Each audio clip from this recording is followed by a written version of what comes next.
नमस्कार दोस्तों, मैं आपका साथी अनुराग उप्रेती आज फिर उपस्थित हूँ एक नई कहानी लेकर।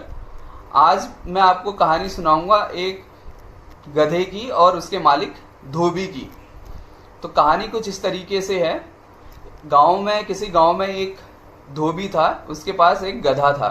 तो धोबी उस गधे की सहायता से अपना जीवन यापन चला रहा था। धोबी का गधा धोबी के साथ उसके द्वारा इकट्ठे करे गंदे कपड़े घाट तक ले जाता, वहां से धुले हुए धोबी के साथ घर लाता, फिर वो गांव में वापस कपड़े बांटते और इस तरीके से उनका लाइफ चल रहा था। लेकिन इस सब से धोबी की इतनी अच्छी कमाई नहीं थी कि वो उस गधे को ढंग का चारा और दाना खिला सके।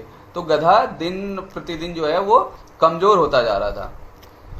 तो अब एक दिन धोबी गधे को लेकर अपने गांव से किसी दूसरे गांव जा रहा था किसी काम से। तो रास्ते में उसे एक मरा हुआ शेर दिखा। तो धोबी के दिमाग में एक ट्रिक आई, एक युक्ति आई। उसने उस शेर की छाल निकाल ली और गधे को बोला, देख तू मेरी बहुत अच्छी सेवा करता है, लेकिन इतनी अच्छी इनकम हो नहीं पा रही है कि मैं तुझे ढंग से दाना और चारा खिला सकूं। तो आज से मैं तुझे शाम को इस छाल को उड़ा दिया करूंगा, शेर की छाल को। तो ये ओढ़ने के बाद गांव में किसी भी खेत में घुस जाना और आराम से फसल खा के वापस घर आ जाना। तो शाम को दोनों घर आए। जैसी बात हुई थी, मालिक ने, धोबी ने गधे को शेर की छाल उड़ा दी। शेर हिम्मत करके एक खेत में घुस गया। तो वहां पे जो किसान बैठा था उसने देखा, अरे तो शेर आ गया, और वो भाग गया वहां से। गधा भी खुश, उसने अपना खाया पिया और लौट लाट के वापस अपने घर। तो ये चलता रहा, आज इस खेत में कल उस खेत में, ये सब चलता रहा। और लोग परेशान कि भाई ये शेर आ रहा है, अब कैसे वो इससे छुटकारा पाया जाए, लेकिन कुछ उनको उपाय मिला नहीं। तो एक दिन क्या हुआ, गधा एक खेत में कर रहा था, इसी तरीके से फसल चुग रहा था।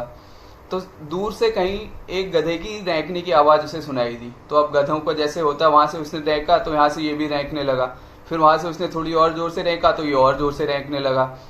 तो अब किसान को समझ में आ गया कि भाई ये गधा है, ये शेर नहीं है। तो उसने उठाया डंडा और उस गधे की पिटाई करनी शुरू कर दी। गधा जैसे तैसे वहां से जान बचाकर वापस अपने मालिक के पास आया और गधे ने कसम खा ली कि भाई मैं आज से इस तरीके का काम नहीं करूंगा।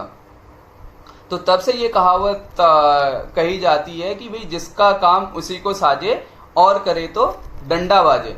मतलब आपको किसी और का रूप लेने की, किसी और कुछ और बनने की जरूरत नहीं है। आप जैसे हो वैसे ही रहो और उसी में मेहनत करो और अपना जीवन यापन बेहतर तरीके से चलाओ। किसी और के नकल करने की जरूरत नहीं है।